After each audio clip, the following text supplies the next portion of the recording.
Oh, hello everyone. Welcome back to 2-Minute Emergency. I am your host, Dr. Leslie, board certified emergency physician, speaker, and best-selling author. And I am here to provide you with education about emergency medical conditions, prevention, and how to keep safety in mind. So welcome back. Now, let me start by saying that I did get in a little trouble last time because I talked about the weather and how it was so warm. Well, we are about to have a change in weather here in Texas. So if it makes the rest of the country feel better, we will be dropping down into the cooler temperatures very soon. That being said, I'm going to enjoy today. Sorry. Hi, Adrian. Thank you so much. My name is Dr. Hassan. Welcome to 2-Minute Emergency. So what is my topic today? My topic today is gastritis and reflux. So 8 out of 1,000 people experience or suffer from gastritis and or reflux. What is gastritis? So gastritis is when you have irritation of the lining of the stomach. There are mild cases like anything else, and there are cases that can become quite severe. So the most common cause of gastritis is a bacteria called H. pylori. H. pylori is something that is prevalent. It can be easily treated with antibiotics. And so that is why you need to follow up or see a primary care physician or come to the emergency department if you have acute symptoms. So gastritis is inflammation, as I said, of the lining. It has other causes. Other causes can include increased acid secretion in the stomach. It can also include stress. And one of the things that is devastating for a lot of people is alcohol can also cause it. I don't mean devastating because you can't drink your alcohol. I mean devastating because if you do drink, the pain is horrendous.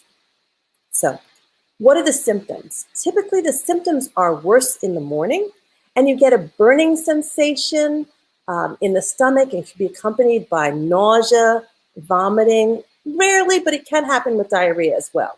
And you get to the point where literally anything that goes into your mouth causes pain. Now, as I said, it's worse in the morning, and that is because most of us tend to increase or build up acid in our stomachs during the night.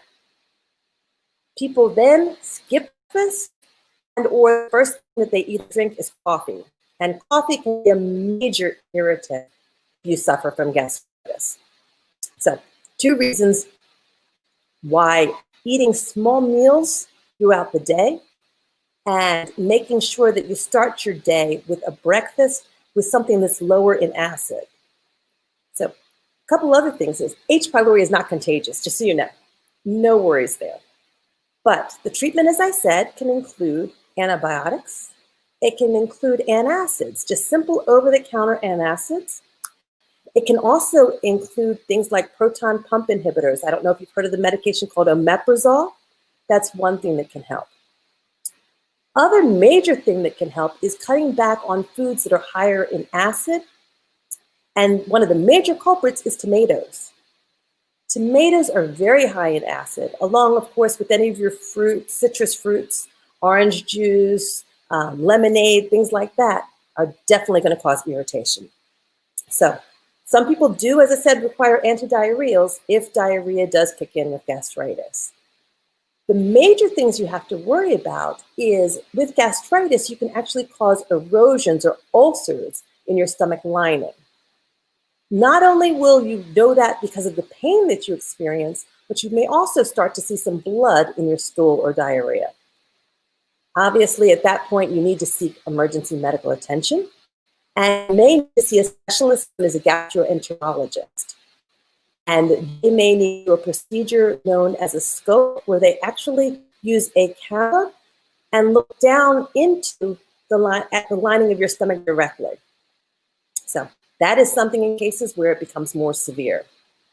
One of the things you can do to prevent this, as I said, small frequent meals, decreasing the amount of acid in the food that you eat, but also as far as the H. pylori, Things like washing your hands.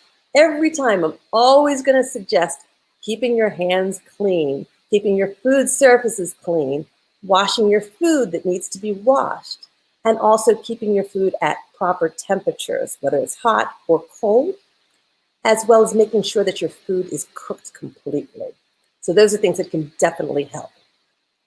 Other things you can do is you want to avoid spicy food, fried food, and fatty food. All of those can be irritations or irritants if you have gastritis. So what is the difference between gastritis and reflux? So gastritis can often lead to reflux when you have acids then flow up into your esophagus, and that's when you get that burning sensation as well, all throughout your chest, known as heartburn. That's treated the same as gastritis, so you would still use the antacids, you would still have the frequent meals, small frequent meals, things like that. But once again, that is a time where you may need to seek professional help with a gastroenterologist. One of the most serious complications to both of these is, believe it or not, cancer.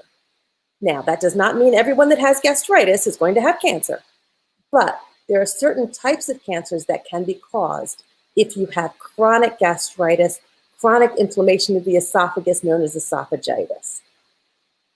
So I hope that you gained some knowledge, some information from today's 2-minute emergency.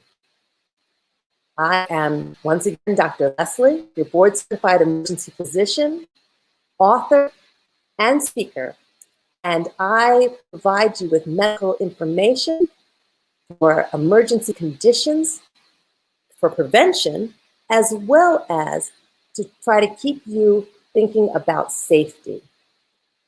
Thank you, Dr. Dietrich. I am glad you found this to be informative. You're welcome. It's my pleasure to bring this to you.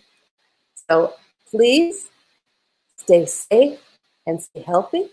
And you can follow me on all social media at Dr. Leslie Sharp. Until next Tuesday, when I will be back with another topic, take care. I'll see you then. Oh, Jewel, thanks for joining me. And you're welcome for the information. I'll see you all later. Bye-bye.